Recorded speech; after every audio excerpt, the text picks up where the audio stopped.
Dive into the fun world of letters with Sparkle Denae's ABC Word Chase and Coloring Book. Looking for an exciting and educational way to help your little ones explore their ABCs? Look no further. This engaging book not only allows your child to practice tracing the alphabet, but also includes tracing words and coloring fun pictures in between. It's kid-friendly, kid-approved, and the perfect blend of learning and creativity. Get your copy today and watch your child's learning journey light up with joy. Come explore the world of t-shirts and self-expression by visiting In the Loop Radio Etsy shop.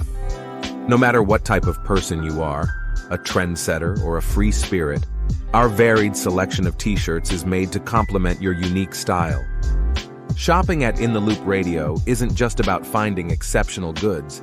It's about connecting with a vibrant community that celebrates creativity.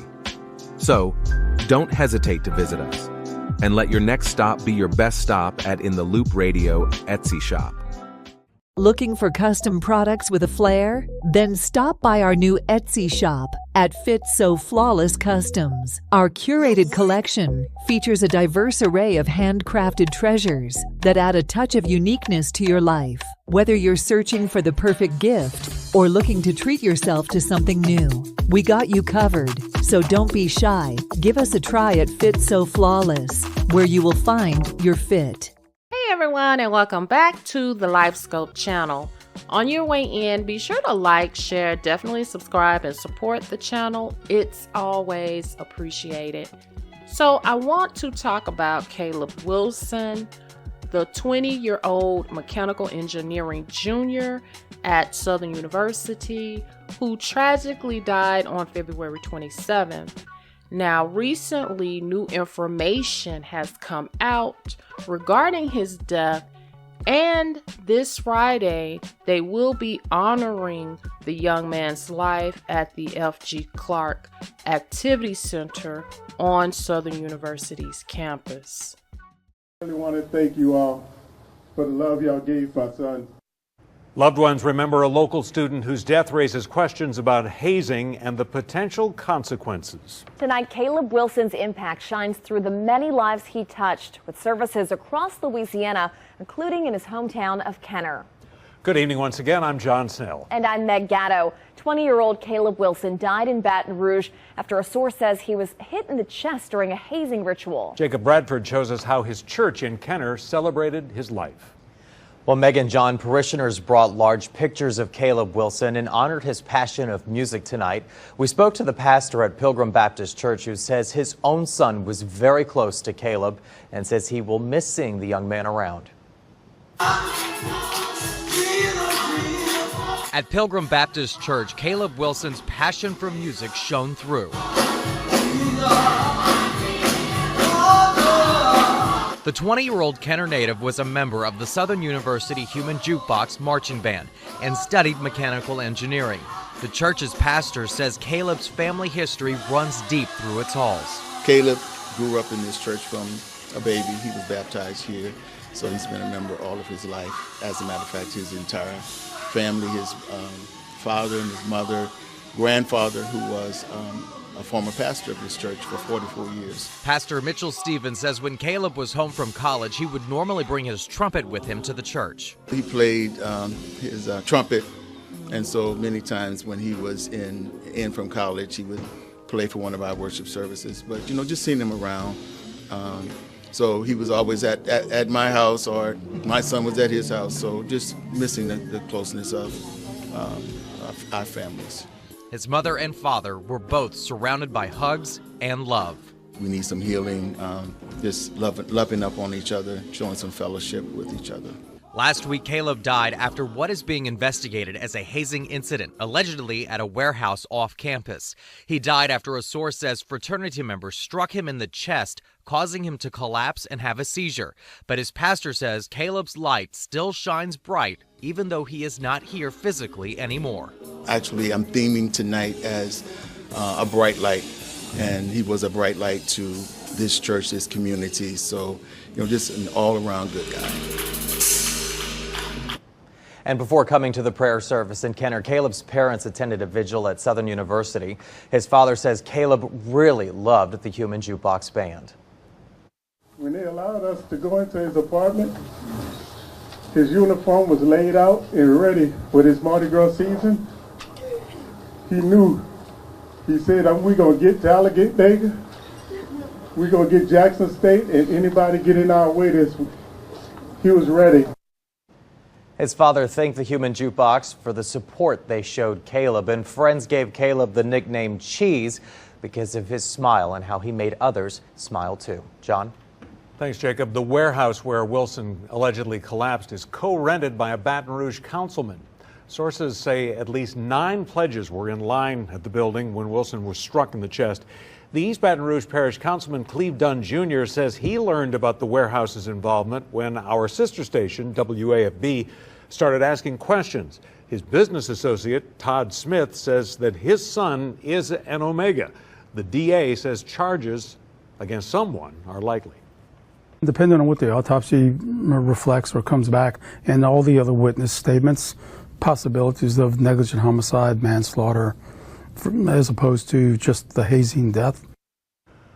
Moore says obstruction of justice charges are also on the table after frat members allegedly lied about where the fraternity ritual took place. So I'm gonna go ahead and just reiterate some of the information that was stated in the video, and I'm using WBRZ's article, and it says that documents said that once the pledges got into the warehouse, they changed into gray sweatsuits and were then punched 4 times by either Smith, Thurman, or McQuarrie while they were wearing a boxing glove.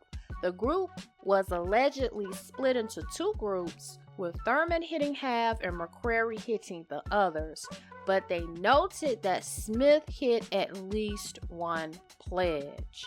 The affidavit notes that Wilson was in McQuarrie's group.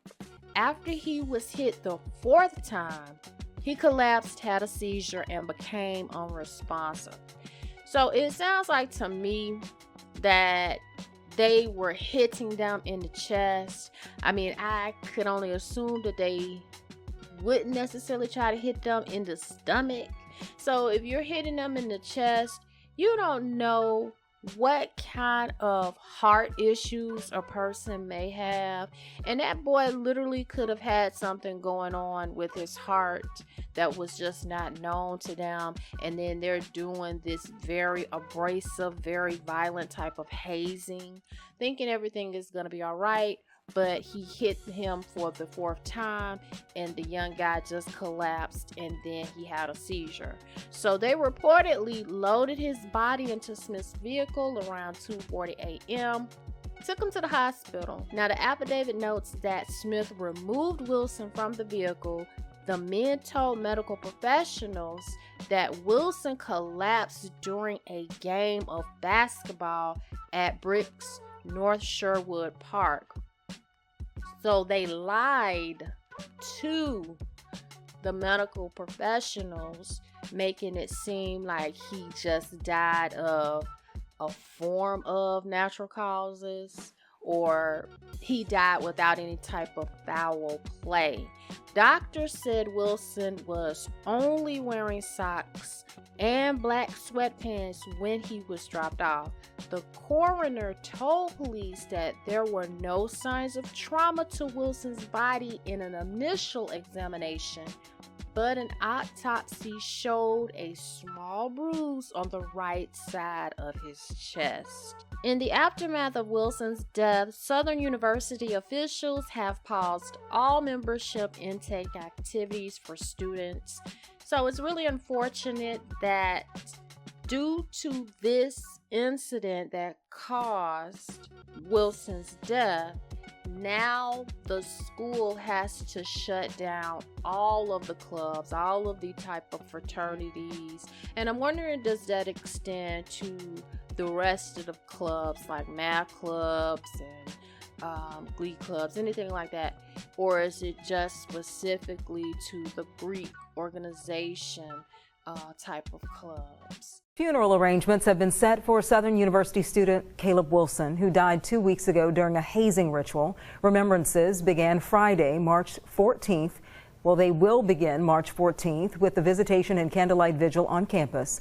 A funeral service will be held Saturday, March 15th at 10 a.m. at Pilgrim Baptist Church in Kenner. Southern University is still finalizing Friday's schedule and will release full details soon. Now, in the midst of all of this, Omega Psi Phi International President Ricky L. Lewis released a statement on behalf of the fraternity, extended his condolences to the Wilson's family and acknowledging the investigation. And he states, "We have been informed that the local authorities have launched an investigation into the tragic incident, and we fully support their efforts to seek the truth." Smiley shared on Instagram on February 28th, "Currently, our foremost priority is standing in unwavering support for Caleb's family. We have extended ourselves to them and are ready to assist in any way possible during this difficult time." Now, I had actually talked to someone that is a part of Omega Psi Phi, and they said that it just is a bad stain on the organization in general when things like this happens, and some stuff that could possibly happen, Omega Psi Phi could ban that school in particular from having any type of organization or trying to use their name in any type of way. Also, they do have insurance, so depending on how the investigation goes, it seems like the fraternity may have to come out of some type of money to the family. So what do you guys think? Be sure to like, share, and subscribe. And oh yeah, until next time, bye.